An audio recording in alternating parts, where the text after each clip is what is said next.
Magandang gabi sa inyo lahat. Ito ulit ang inyong lingkod, Mike Padua. Nagbabalik sa ating Tropical Weather Analysis ngayong araw ng Biyernes hanggang Lunes, September 11 hanggang 14, 2020. At itong Tagalog version ay pinaglilingkod sa inyo ng Typhoon2000.com, ang unang website sa Pilipinas ukol sa mga bagyo.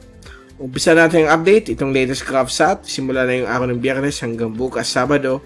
Yung dating shallow o napakahinang LPA sa may silangan ng Kabikulan ay nalusaw na po. Naging parte na naman po ng Surface Trough at magbibigay po ito ng mga isolated to scattered rain showers and thunderstorms sa Kabikulan, Mimaropa, Southern Quezon at portion po ng Western Visayas. So inaasahan po mga pagkulog at pagkidlat lalo na sa hapon o gabi.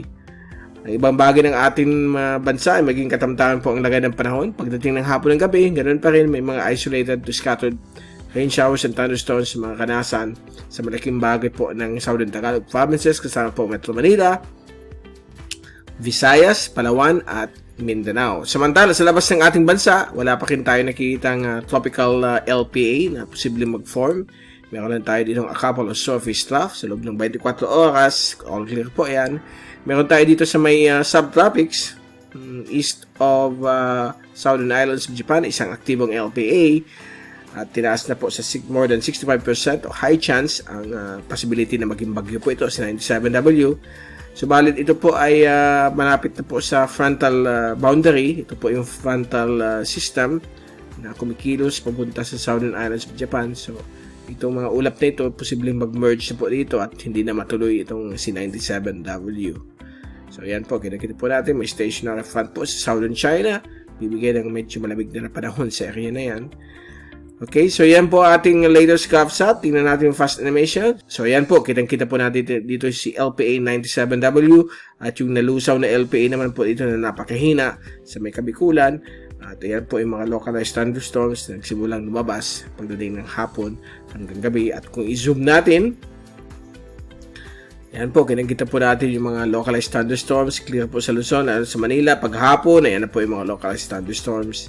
At kita po natin, nag-dissipate na rin yung mga localized thunderstorms sa may Southern Tagalog.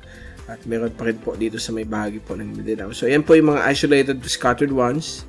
So normal po yan, hapon-hapon at gabi-gabi na yung susunod na mga ilang araw. At kung titingnan natin yung windy.com 3-day rainfall, wind at pressure forecast mula sa ECMWF, ay nakikita po natin dito na bukas po, again sa hapon, may mga inaasahan pa rin mga localized thunderstorms na pwede mag-extend hanggang gabi sa malaking bagay po ng Pilipinas. At pagdating po ng linggo, ganun pa rin po ang mga localized thunderstorms po ang pwedeng maganap. Subalit dito po sa may silangan po ng Mindanao, northwest of Palau, mayroon pong napakahina o shallow LPA na posibleng mamuo. So babantayin po natin yan dahil po pagdating ng Lunes ng hapon, sa may silangan po ng Samar ay medyo lumalakas po yung LPA. Subalit base po sa mga computer models, posibleng mahinang LPA lamang po siya o katamtaman habang ito po ay kikilos sa direksyon po ng dagat Pilipinas. At kung extend natin hanggang Martes, ayan po, yung weak o shallow LPA nandito na po sa may silangan po ng Kabikulan. So magbibigay pa rin po ng mga ulan, lalo na sa hapon o gabi, sa malaking bahagi po ng Visayas, Mindanao at Bicol region sa susunod na 3 hanggang 4 na araw. So, yan po, subaybayan natin yung LPA, sana hindi po mag-develop, subalit magbibigay na po ito ng mga pag-ulan sa malaking bahagi po ng ating bansa.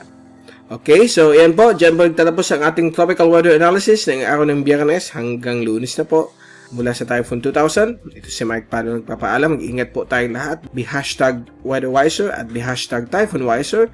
At maraming salamat po sa pagpanood niyo sa aming weather channel.